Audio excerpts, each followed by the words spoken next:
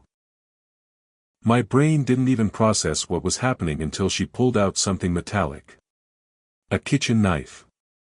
One of the big ones. The one she always used to cut watermelon. "Liuz, what the hell?" She didn't scream. She didn't cry. She didn't say a word.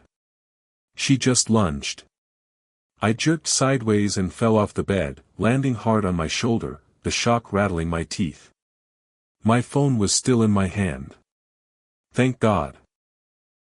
She swung again, but the knife only grazed me this time, warm pain exploding across my upper chest and shoulder.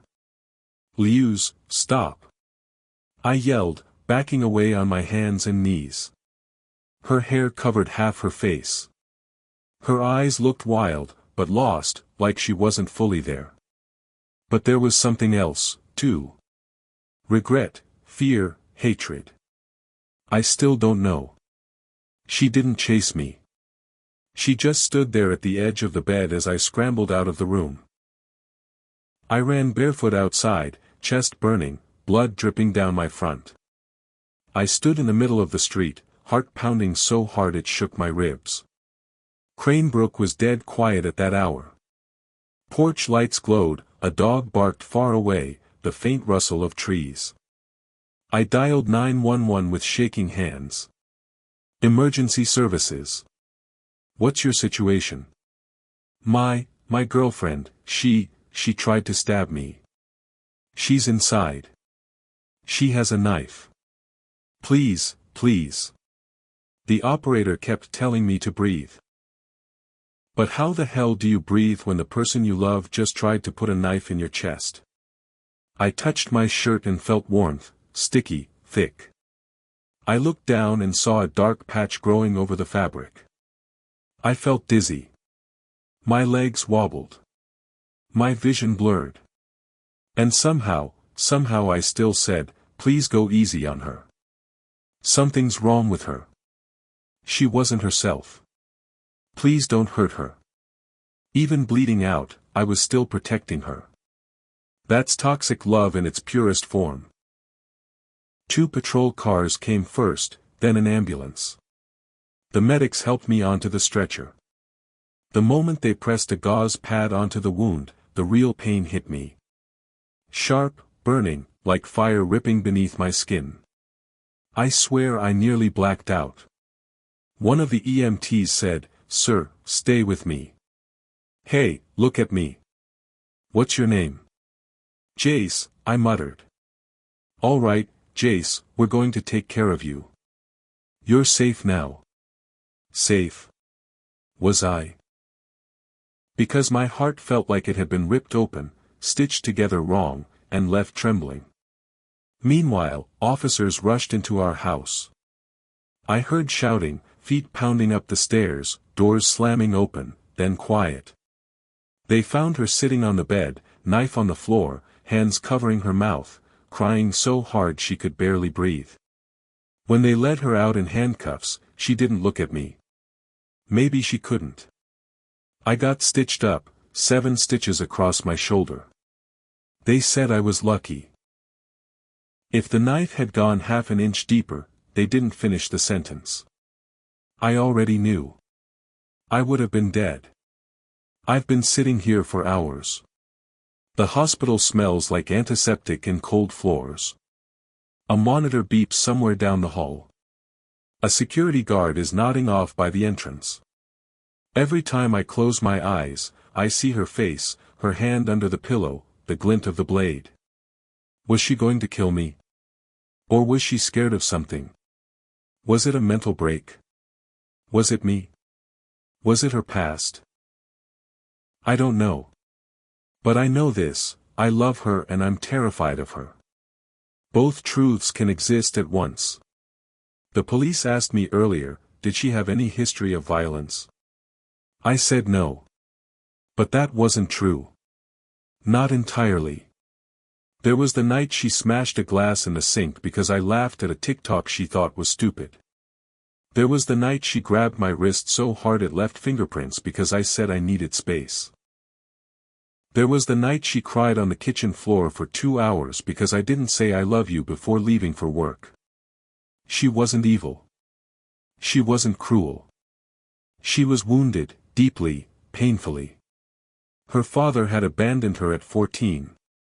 Her mother drank herself numb for years.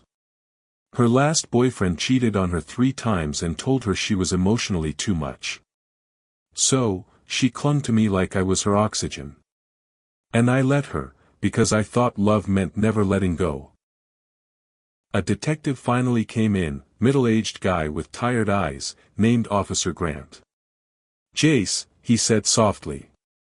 "We need your statement." I told him everything, every detail, every moment. He wrote it down silently. Then he said something that broke me. "She kept asking for you. She's hysterical. Says she thought someone else was in the bed. Says she didn't know it was you." My stomach dropped. "What do you mean, someone else?"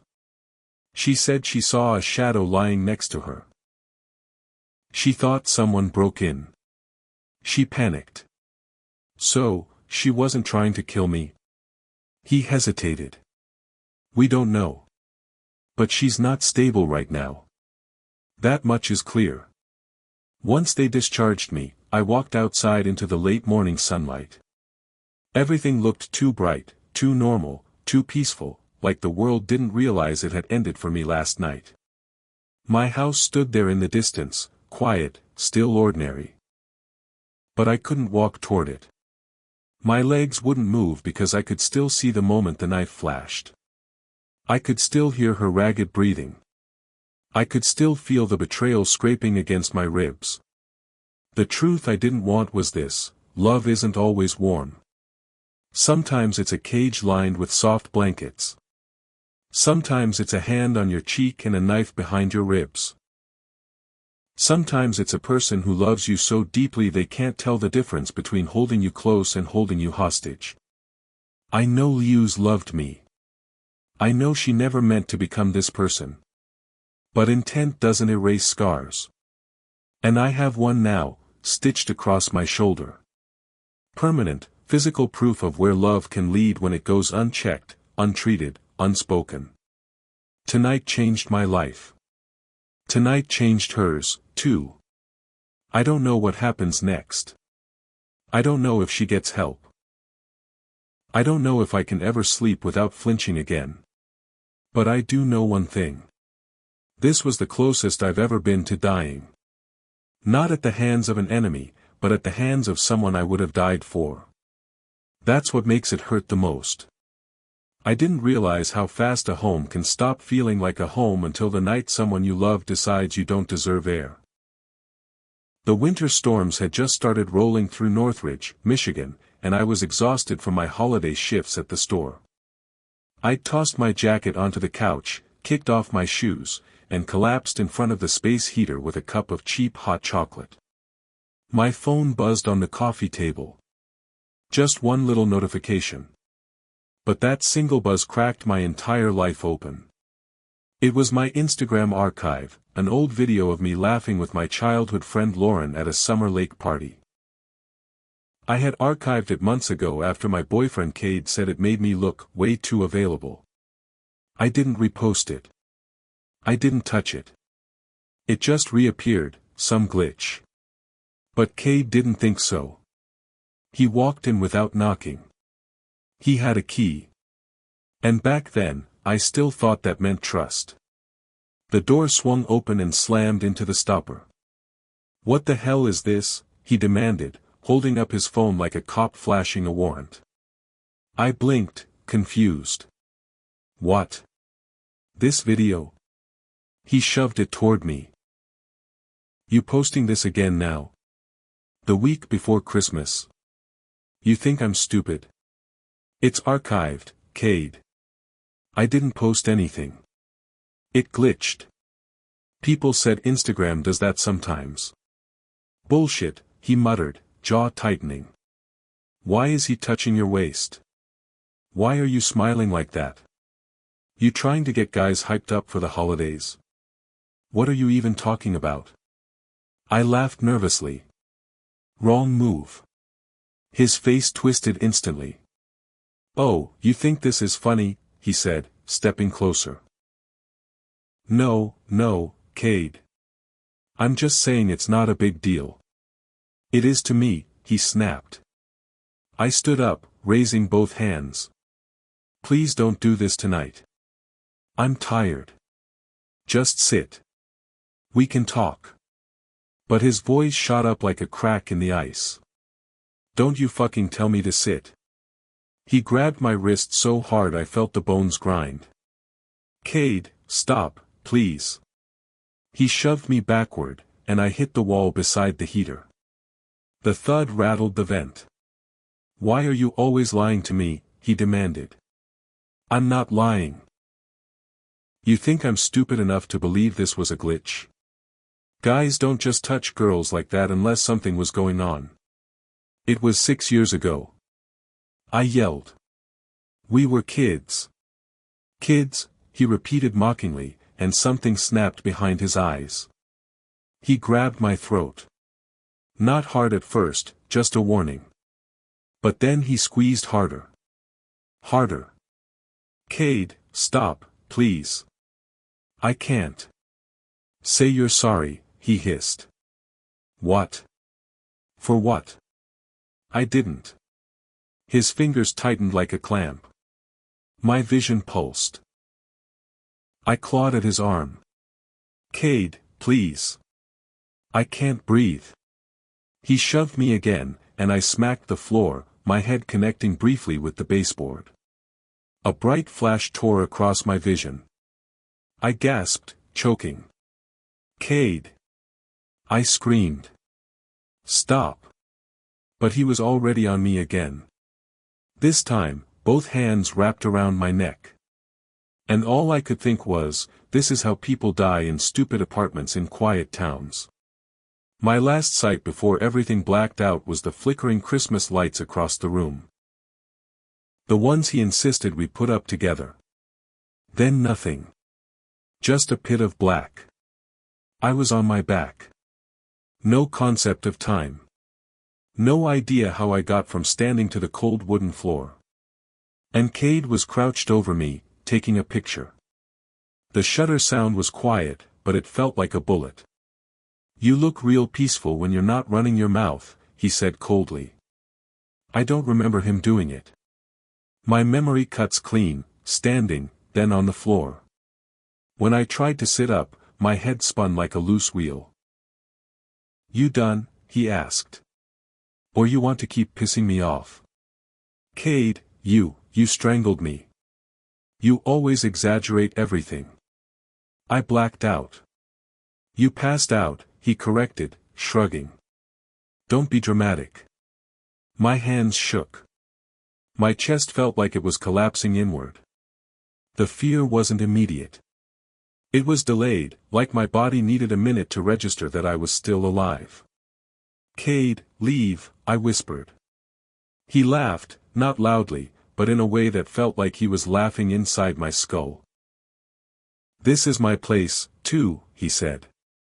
You think you can kick me out after everything I do for you? You almost killed me, I croaked. I barely touched you, he scoffed. Quit acting. He walked into the kitchen, opened my fridge, and cracked open a beer like we just had a stupid little argument about dishes. I sat on the floor until my hand stopped trembling enough to grab my phone. But when I reached for it, he had already taken it and placed it in his pocket. You're not calling anyone, he said calmly. We're not dragging other people into this. That tone, soft, low, collected, scared me more than the yelling. I realized then he didn't lose control. He let go. I didn't want to tell anyone. I didn't want to ruin his life. That's the sick part of toxic love. You're bleeding, but you're worried about staining their clothes. My parents, Sandra and Harold, noticed the marks on my neck when they came by to drop off holiday cookies. What happened to you? My mom gasped. I I fell into the shelf, I lied. You think we're idiots? My dad said, stepping closer. Who did this? But I stayed quiet because I still loved him. Because I didn't want him in jail. Because I didn't want the small-town gossip mill ripping through my life. It wasn't until Cade sent me the picture of me unconscious, with the message, told you shouldn't test me, that I finally broke.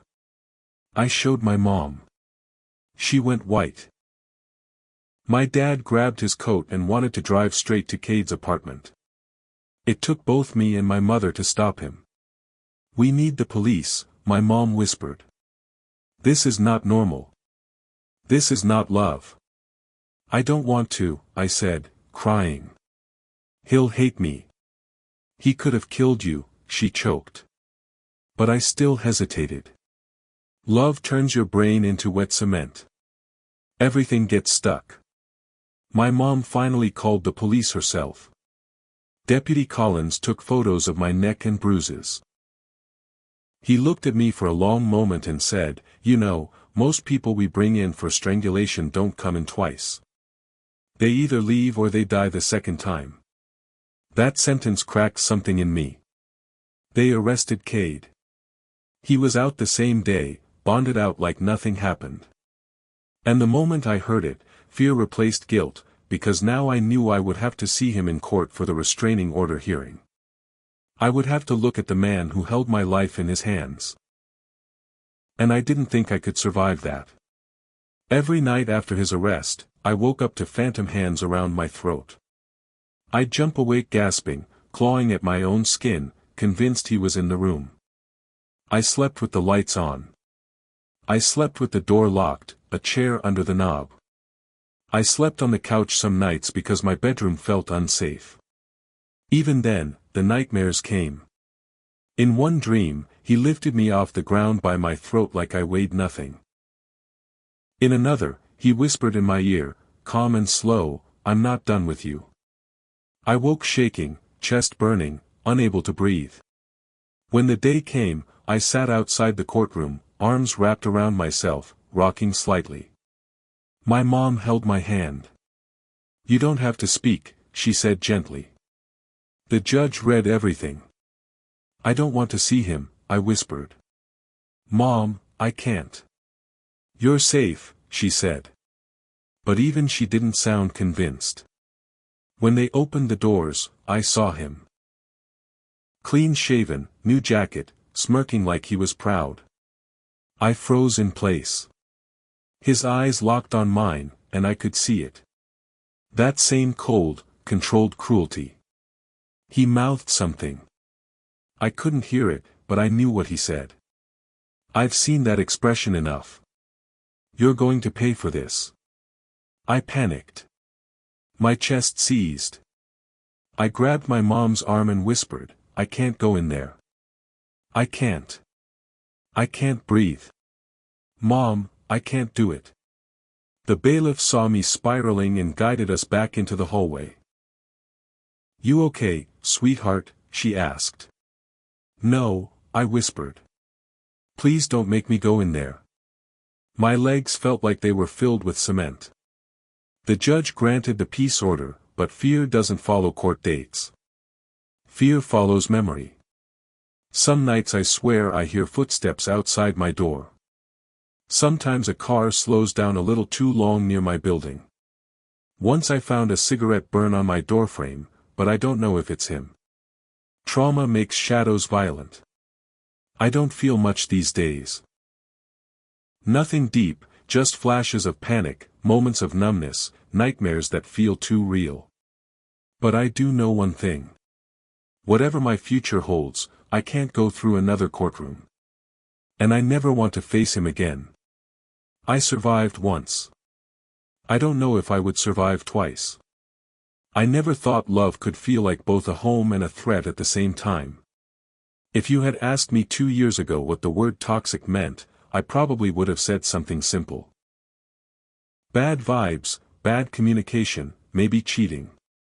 I had no idea it could look like gentle apologies dripping over bruises. I had no idea it could sound like someone whispering, I love you, through tears right after they slapped you. I had no idea it could feel like craving someone who utterly scares you. And to understand how I got here, you'd have to understand where I came from. I grew up in a small, quiet town outside of Columbus, Ohio. Not the kind of place where dramatic things happened. Just a flat, ordinary neighborhood where people mowed their lawns every Sunday and everyone had a kid on a little league team. My parents weren't abusive, but they weren't the emotional type either. My dad was a deal with it kind of guy. And my mom dealt with her own anxiety by pretending everything was fine. So, I grew up learning how to stay quiet during arguments, how to keep the peace, how to apologize first, even if something wasn't my fault. Which is probably why I stayed with Celine longer than any sane person would have. Celine. That wasn't her real name, of course, but that's what I'll call her. Because even now, even after everything, saying her real name out loud feels like lighting a match in a dry forest. The real start. I met her last April at a small local coffee shop near downtown. I was sitting at the back table working on some paperwork on my laptop. It was one of those spring days where the weather couldn't decide whether to be warm or cold. People kept walking and wearing hoodies but sweating like crazy. I remember complaining to myself about how sticky the air felt. And then she walked in like she was stepping out of a magazine shoot. Not fake beautiful, just alive in a way I wasn't used to. She had jet black hair tied in a messy bun, a denim jacket with random patches sewn on, and this pair of sneakers drawn on with black Sharpie. The shoes caught my eye before she did. Little doodles everywhere, stars, hearts, some band names, and on one shoe, messy handwriting that said, "Not crazy, just passionate." I didn't know how terrifyingly true that line really was. She walked straight to the counter and said, "Can I get a caramel latte? Extra shot." Actually, 2 extra shots. Life's kicking my ass today. The barista laughed awkwardly, like he wasn't sure if she was joking. When she turned around, she caught me staring at her shoes, or maybe at her. I honestly don't know. She tilted her head and said, "What you staring at, stranger? You judging my shoes?" I choked on my own spit. No. The doodles are cool. She smirked. That smirk. It could disarm a whole army. Well, thanks. I get bored easily, she said. Sometimes my brain just starts going 100 miles an hour, and I've got to do something with the energy. She walked over without asking and sat across from me like she'd always been there. "Name's Celine," she said, reaching out her hand. "You look like you need someone interesting in your life." I didn't know then that interesting could also mean dangerous. We talked for 3 hours that first day. She told me about her childhood, bouncing between relatives, never feeling grounded. She talked about being diagnosed with PTSD and intense mood swings. She talked with her hands, fast and expressive. Her laugh was loud, her sarcasm sharper than broken glass on pavement. But she was soft in the moments between sentences. Soft in a way that made you want to take care of her. And I was a caretaker by nature. So, of course, we started dating. It was intense immediately. Not normal intense. I'm talking texting non-stop, showing up at my apartment with takeout at midnight, opening up about her deepest fears on day 2, kind of intense. She loved me loudly, hugging me tight, kissing me like she was trying to memorize me, telling me things like, "You're the calm I never got as a kid. You make me feel safe. You're literally the only stable thing in my life." And at first, it felt good. Who doesn't want to be needed? But 2 months in, everything shifted. The first major fight happened over something stupid. I had gone out with some coworkers after a late shift. Nothing wild. We just grabbed burgers and talked smack about our boss. My phone died halfway through. And when I got home, Celine was sitting on the steps outside my building with a look on her face like I'd crashed her car. "Where the hell were you?" she demanded. "My phone died. I was with coworkers." "That's bullshit," she snapped. She shoved past me hard enough that I had to catch myself on the railing. "Celine, what the hell? Why are you pushing me? You think I'm stupid?" she yelled. "You think I don't know when someone's lying to me?" "No one's lying to you." I said it calmly. Stupidly calmly. Because that's what I always did growing up. But with Celine, calm triggered her. She hated it. "Stop talking to me like I'm some crazy bitch," she snapped. "I didn't say that." "You're thinking it," she hissed. "I can see it on your face." Before I could respond, she slapped me. Not hard enough to knock me off balance, but hard enough to shock the hell out of me. She froze immediately, like she hadn't meant to do it. "Oh my God," she whispered. "Oh my God, I didn't. Babe, I'm so sorry." She grabbed my face gently, the same face she had just hit. "I'm so sorry," she said. "I don't know what happens sometimes. It's like my emotions take the wheel and I'm just watching. Please don't leave me. Please don't ever leave me." And stupid me, I hugged her. I told myself it was a one-time thing.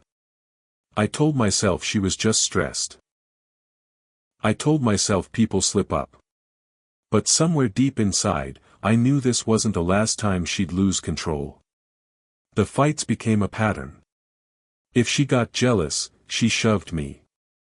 If she felt abandoned, she hit my arm. If I tried to walk away from an argument, she grabbed my shirt. After every outburst, she'd break down crying.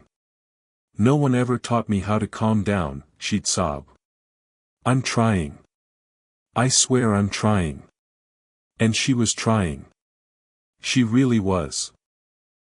Sometimes she'd stop herself mid-swing and scream into a pillow instead. Sometimes she'd grab her own arm so hard she left marks. Once she even locked herself in the bathroom to avoid lashing out. That's the thing about toxic people. They're not evil. They're hurting. But their hurt spills over and drenches everyone around them. 3 months in, we had our worst fight yet. We were arguing about something dumb again, me forgetting to text her that I got home safe. And mid-argument, she suddenly went quiet. Her face changed. Her breathing shifted. "Don't freak out," she said, staring at the floor. "But sometimes I get these intrusive thoughts when we fight." "Okay. What kind of thoughts?" She swallowed. Her voice dropped. "About killing you." The room spun. It felt like hearing a fire alarm go off in a quiet house. "But I would never do it," she said quickly. "Never. Not in a million years. They're just thoughts. My brain gets dark when I'm scared of losing you. Celine, I swear I would rather die than hurt you like that." I just sat there. Thoughts aren't actions. I knew that people with trauma can have violent, intrusive thoughts they'd never act on. But considering she'd already pushed me, hit me, shoved me, it wasn't exactly comforting. Still, I stayed because she cried into my chest. Because she said she needed me. Because she kissed my hands and whispered, "You make the monsters in my head quiet." We had good moments, really good ones. Laughing at 2 in the morning, dancing in the kitchen, going to flea markets, getting tacos from that food truck near High Street, making dumb videos on her phone. When she wasn't spiraling, she was the sweetest person I'd ever met. But the outbursts never fully stopped. One night, she got mad I fell asleep during her rant about her coworker. She threw a pillow at my head, then stormed out. Another time she slammed my laptop shut during an argument, cracking the corner. Another time she hit my shoulder so hard my arm tingled for 10 minutes. And every time, she looked horrified afterward. "I'm trying," she'd say. I swear I'm trying. And she was. But trying doesn't undo damage. Love can be real and toxic at the same time. That's something people don't understand until they live it. The breaking point wasn't dramatic. There was no knife, no screaming match, no big betrayal. It was exhaustion. One night, we were sitting on my couch watching some crime documentary she loved.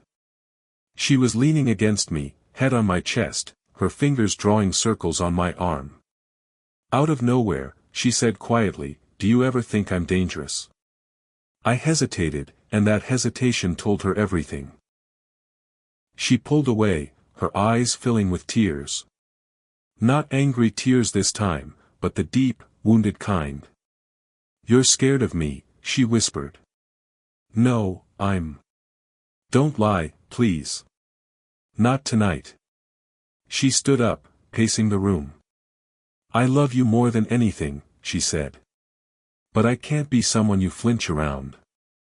I don't want to be the reason you walk on eggshells." I didn't interrupt. For the first time, she wasn't yelling. She wasn't spiraling. She was just honest. "I need help," she whispered. "Real help. And I don't think I can get better while holding on to you like this. I keep hurting you. I keep losing control, and I hate myself for it." She wiped her eyes. "I'm not breaking up with you," she said softly. "I'm setting you free." It hurt worse than any slap she'd ever given me, but it was the right call. We talked for hours, calmly, painfully, honestly. By sunrise, it was over. She packed her things quietly. No drama, no last-minute chaos, just two broken people who cared too much to keep destroying each other. Before she left, she kissed my cheek and whispered, "Thank you for being the first person who didn't give up on me. I'm going to get help. I promise." And for the first time, I actually believed her. We don't talk now. Not because we hate each other, but because healing sometimes requires silence.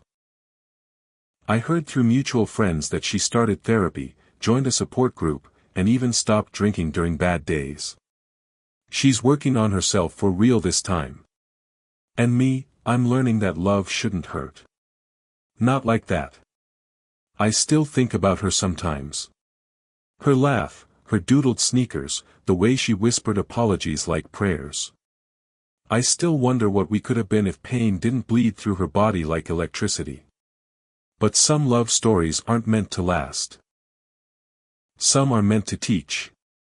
And she taught me a lot about boundaries, about trauma, about how dangerous it is to confuse intensity with affection. Most of all, she taught me that loving someone doesn't mean fixing them. Sometimes the most loving thing you can do is walk away. I never understood how people stayed in toxic relationships until I found myself trapped in one so deep that even my own mind kept lying to me. Back then, I was 19, living in Riverside Hollow, a quiet little town in northern Georgia that people only ever passed through on their way to somewhere more interesting. I worked part-time at a gas station off Highway 22 and spent my nights scrolling through TikTok or texting friends. Then he showed up. His name was Ryland Vexler, a name that sounded cool as hell and way too unique for a guy from a place nobody cared about. He was 21, tall, always dressed nice, and talked like life owed him something. People around town said his family had money somewhere, old business investments, land, whatever. He didn't like talking about it, but he sure liked spending like it was true. I met him on a cold night in November 2021. He came into the station, bought a pack of gum, then lingered at the counter like he had all the time in the world. "You always this quiet?" he asked, leaning forward. "I'm literally just scanning your gum, dude." He grinned. "You're funny. I like that." I remember thinking, wow, someone like him noticing someone like me. That should have been my first warning sign. But toxic love never starts toxic. It starts flattering. 3 weeks later, we were inseparable. He'd pick me up after work, take me on late-night drives, blast music so loud we couldn't hear each other talk. He'd text me stuff like, "You're the only person I feel safe with. Don't ever leave me." I mean that. And I believed every word. Until one night at 11:17 p.m. I got a message from an unknown number. "Hey, I didn't know you were dating Ryland. Thought I should tell you. He's been messaging me for weeks." At first, I thought it was spam. Then another message came. "He tried showing up at my house. Told him to leave. You deserve to know." My heart punched itself. I called him immediately. "Why is some random number texting me saying you're trying to get with them?" He scoffed like I was stupid. "Babe, come on. Someone's messing with you." "Who? How would I know? People are weird." His voice had that practiced calm. Too calm. Like he'd already rehearsed for this moment. That was the first lie. I just didn't know it yet. 2 days later, another message came through. "He's lying to you." I told him to stop. "I can prove it if you want." That last sentence froze my spine. "Prove it." I didn't respond. I just sat on my bed staring at the wall, feeling everything inside me twist. When I asked Ryland again, this time face to face, he exploded. "You don't trust me after everything? That's what we're doing now. It's just a question." "No, it's an accusation and it pisses me off." He hit the steering wheel so hard the horn nearly cracked. That should have been another red flag. But instead, I said the dumbest thing possible. "I'm sorry." He breathed out all slow and dramatic, like he'd been wronged. Then he held my hand and whispered, "Don't ever doubt me again." I nodded. And somewhere inside me, a little part of myself faded. 2 weeks passed. I thought things were normal again. They weren't. One night, while Ryland was in the shower at his place, his phone buzzed. A message banner popped up at the top. "Did you send it?" "Sent what?" "Another message. I swear to God, don't ghost me again. You promised me." My stomach dropped. My heart whispered, "Don't look." My brain yelled, "Open the damn phone." I picked it up and saw the name Theo. Never heard that name in my life. Before I could read more, Ryland came out of the bathroom. "What are you doing with my phone?" His voice wasn't angry. It was dangerous. I didn't mean to. It just lit up." He snatched it out of my hand so fast the air slapped. "You don't touch my shit, ever." That was the first time I felt afraid of him. Not nervous, afraid. Later, I found out that Theo wasn't just some dude. Theo was 16. And Ryland had been secretly seeing him for months. I only learned the full truth months later through police reports, messages, and the ugly aftermath. But here's the important part.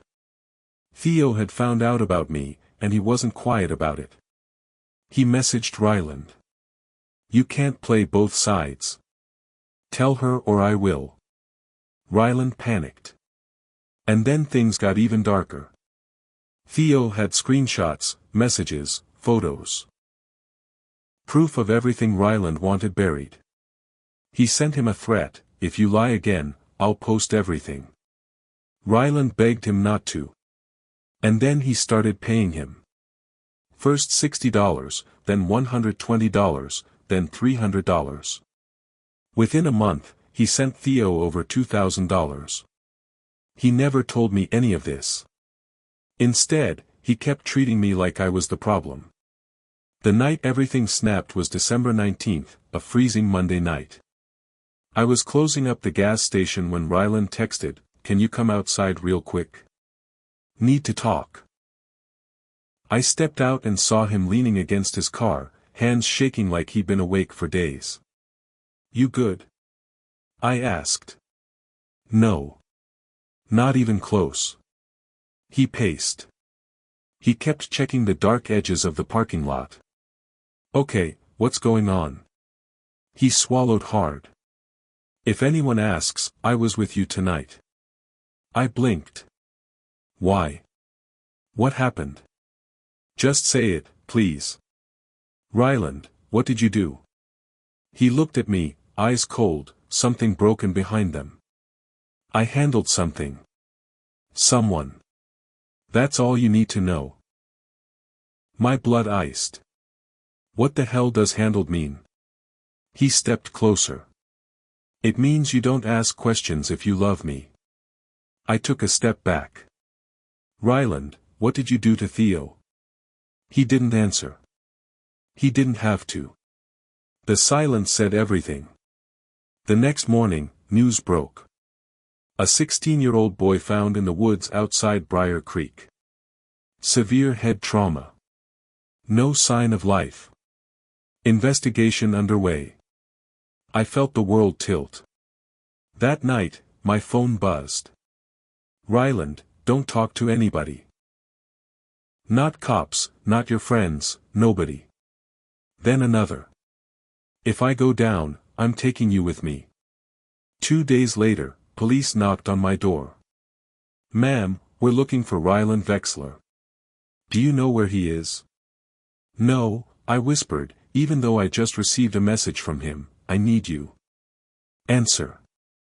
I called him. He answered instantly, voice ragged. You told them, didn't you? No, Ryland. They came on their own. You were supposed to protect me. I didn't do anything. He exhaled shaky. I didn't mean for it to happen. I swear to God. I snapped. Where are you? Silence. Then he said 5 words that will haunt me forever. You were never supposed to know. The line went dead. He was arrested 3 hours later. Blood on his hands, the weapon in his trunk. And that same dead-eyed stare he'd shown me the night he handled things. People say toxic love makes you stupid. It doesn't. It makes you blind. It makes you loyal to the wrong person. It makes you defend someone even while they're destroying you. When detectives read me the full message logs between Ryland and Theo, I broke down crying in the police station. Not because Ryland betrayed me, but because Theo was a scared kid who trusted the wrong adult, just like I had. Only I survived. Ryland didn't confess until after 3 days of interrogation. He blamed everyone but himself. He blamed Theo. He blamed pressure. He blamed stress. He never blamed the monster in his own chest. He was sentenced to life with the possibility of parole after 30 years. I didn't attend the sentencing. I didn't want him looking at me again. The last message he ever sent me, 2 months after he was locked up, I got one final letter from prison. One line, you were supposed to be mine forever. I burned it. And that was the first night I finally slept without checking my phone, without fearing headlights slowing outside my house, without waiting for another lie, without mistaking obsession for love. I wasn't supposed to end up in the middle of all this. At least, that's what I kept telling myself when everything went to hell. Back then, in those opening months of 2019, I thought life was finally settling into place. I just turned 20, had a steady job at a tire shop off Route 41, and was saving up for my own apartment. I didn't expect much from life. A little peace, a little independence, that's all. But then I met Jalen Crow. And peace, yeah, peace went right out the damn window. I met Jalen through a friend of a friend at a 4th of July barbecue the summer before everything fell apart. He wasn't the loudest one there. He wasn't trying to be the center of attention, but he had this calm sort of confidence, like he knew how to read people before they even spoke to him. Tall, dark hair, soft Louisiana accent, quiet smile. Everybody liked him, especially me. I remember he walked over when I was struggling to open a jar of barbecue sauce. He said, "Need a hand, sweetheart?" I laughed, more embarrassed than anything.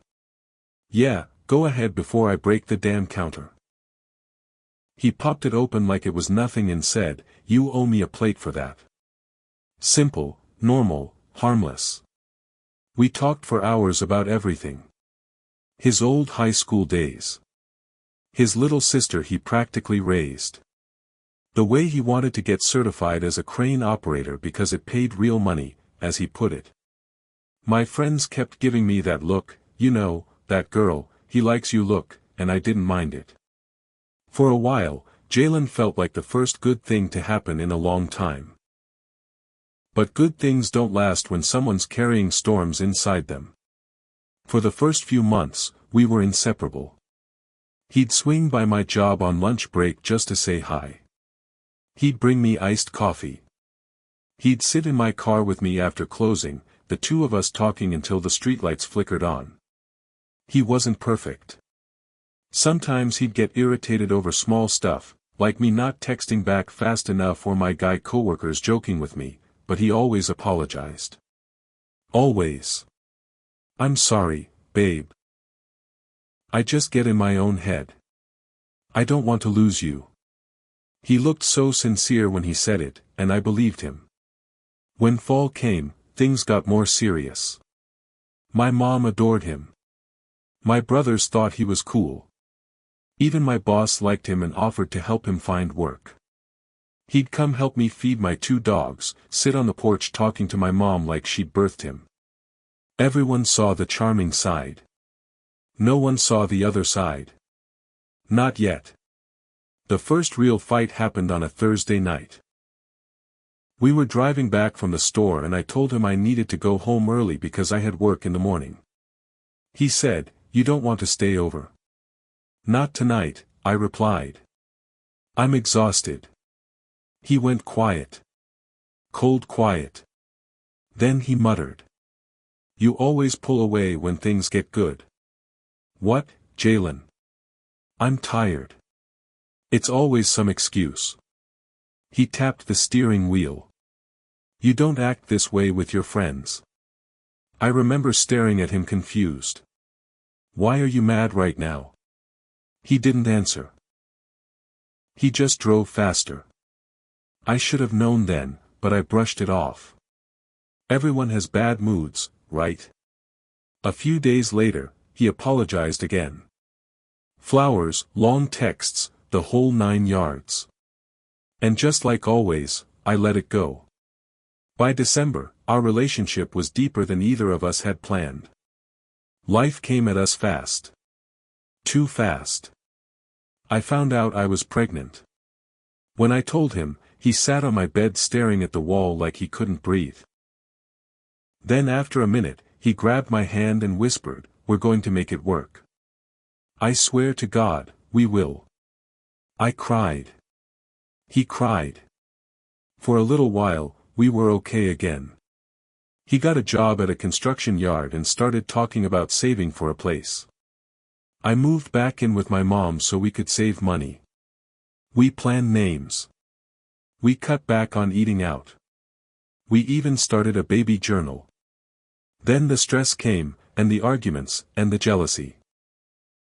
One night, he picked up my phone while I was in the shower and read through every message I had, even the old ones. When I came out, he said, "Who the hell is Logan?" "My coworker. I don't like the way he jokes with you." "He jokes with everyone." He stared at me like he was waiting for a confession that didn't exist. That night ended with yelling, his, not mine, and him storming out of the house. My mom heard everything. She never said it out loud, but I could see it in her face. She didn't trust him anymore. But I was pregnant with his child. I didn't want to break my family before it even began. Our daughter was born in April. We named her Lennox. She was tiny, perfect, with Jalen's eyes and my nose. I'd never loved anything so fast in my life. For a while, the baby softened him. He was gentle, patient, even helpful. But stress eats people alive, especially people already drowning. He lost his construction job. Money got tight. His old insecurities came back stronger. One night when Lennox was about 3 months old, he got angry because I didn't answer my phone fast enough while he was at his cousin's house. "You always do this shit," he snapped. "You ignore me on purpose." "I was feeding the baby," I said. "You could have called." "You always got an excuse." I didn't argue. I didn't want another fight. But I saw something in his eyes that night. A kind of darkness that wasn't there in the beginning. Something angry, something unpredictable, something dangerous. The night everything went wrong was July 23rd. Hot, humid, mosquitoes everywhere. I was driving him home from his cousin's place. Our friend Raina was in the back seat with Lennox's diaper bag. She'd tagged along because we'd all hung out earlier and she needed a ride. Jalen had been drinking, not drunk, just that tipsy sweet spot where he got bold in all the wrong ways. Raina was texting someone, laughing to herself. Jalen leaned back and said, "Who you talking to like that?" She rolled her eyes. "Relax, dude. It's my boyfriend. Chill." "You lying. That ain't your man." "WTF?" Raina looked at me, confused. "What's his problem?" I shrugged, but my stomach twisted. I knew exactly what was happening. He was in one of his moods. He stared at me instead. "And you? Who you been texting today?" "Jalen, don't start." "No. Tell me." "Stop. Lennox is asleep." He leaned in closer, jaw tight. "Why you get so defensive, huh?" Then, out of nowhere, he slapped my arm. Not hard enough to leave a mark, just hard enough to warn me. "Don't push me." Raina yelled, "Hey! Don't put your hands on her." He ignored her completely. By the time we pulled up to my mom's house, things were tense enough to choke on. I got out fast. Raina followed. The front porch light flickered on. My mom opened the door. She saw my face. She saw his. She knew. "What happened?" she asked. "Nothing," I said quickly. "Bullshit," Raina said. Jalen walked up behind me. "Give me your phone." "No, give me your phone." "You're not taking my phone," I said, stepping back. He reached for it, but my mom blocked him. "You need to go," she told him. "Right now." He stared at her, then at me. "You going to let her talk to me like that?" I whispered. "Just go home. We'll talk tomorrow." He clenched his jaw, muttered something under his breath, and walked out the front door. That was the last time I saw him alive. I went to my room. My mom refused to let me go after him. "Let him cool off," she said. I sat on my bed crying, feeling stupid and tired and angry. At 10:39 p.m., my phone buzzed. It was a call from his number. I answered, "Hello." No sound, just shuffling. "Jalen, are you there?" Nothing. Then the call cut. 2 minutes later, my mom got a call from an unknown number.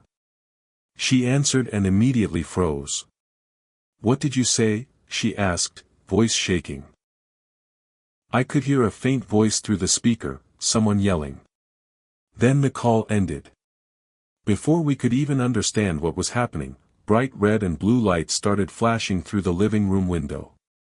A deputy banged on the door. "You the family?" he asked. My mom said yes. He swallowed hard. "There's been an incident." My stomach dropped. We followed him outside.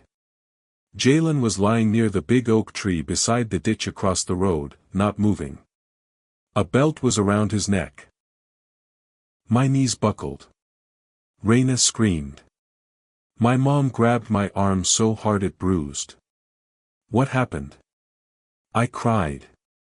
The deputy said, "It looks like self-harm."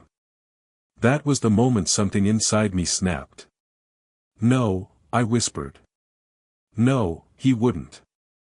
He wouldn't do that." The deputy didn't answer, because even he didn't sound convinced. The whole night turned into a blur of sirens, neighbors gathering, police taking statements, paramedics covering the body. I couldn't stop shaking. One thing kept echoing through my head. He had just walked out 6 minutes ago. 6 minutes.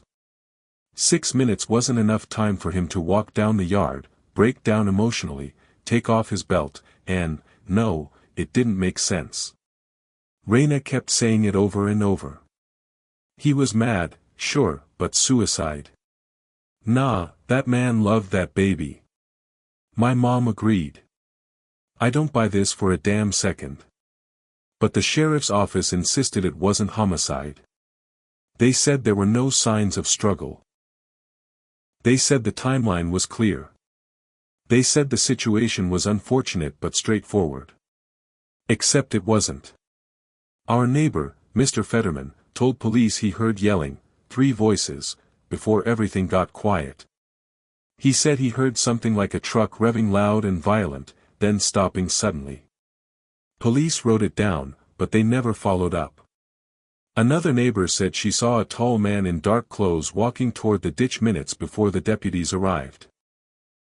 They wrote that down too, but again, no follow-up. And the autopsy, bruising around the neck inconsistent with suicide, grass wedged under his nails, dirt scraped across the back of his shirt. When the coroner said the manner of death was undetermined, I broke down crying in that cold hallway outside his office. Because undetermined meant one thing. Something wasn't right. A month later, Raina came over with information that made my blood run cold. She'd gotten a copy of the call logs from that night. My mom's unknown call. It came from a prepaid phone purchased the same day. My missed call from Jalen's number. Dialed while his phone was pinging near the tree before we even knew anything had happened. And the most chilling part, a voicemail was left on my mom's phone minutes before deputies arrived. We didn't know because the phone was old and sometimes didn't show notifications. When she finally played it, you could hear heavy breathing, movement, a muffled voice saying, "Hold him. Just hold, damn it." Then a scuffle, then silence. We gave it to the police. They said it was inconclusive. I wanted to scream. I wanted answers, but answers weren't coming. 3 months after the funeral, I finally accepted something. Toxic love doesn't always end with fists. Sometimes it ends with secrets, with silence, with the truth buried under dirt and paperwork and fear. I still don't know exactly what happened that night, but I know what didn't happen. Jalen didn't take his own life. He didn't give up on Lennox. He didn't walk out there and decide he was done. Someone else made that decision for him. And I live with that truth every single day. Some nights when the house is quiet and Lennox is asleep on my chest, I replay his voice in my head saying, "We're going to make it work. Maybe we would have. Maybe we wouldn't have. Maybe we were too broken to fix." But nobody deserved the ending he got. Not even him. It's been 5 years now. Lennox has his smile. Sometimes when she asks about her daddy, I tell her stories about the good parts. The summer nights at the river, the way he could make anyone laugh, the way he held her like she was made of gold. I don't tell her about the yelling or the jealousy or the night everything changed. One day, maybe, but not now. There's a small memorial by the oak tree where he died, just a cross with his initials carved into it. I go there sometimes, not to mourn what we lost, but to remind myself of what I survived and what she deserved to grow up free from. Love can be soft. Love can be warm. But toxic love devours everything it touches, including the truth.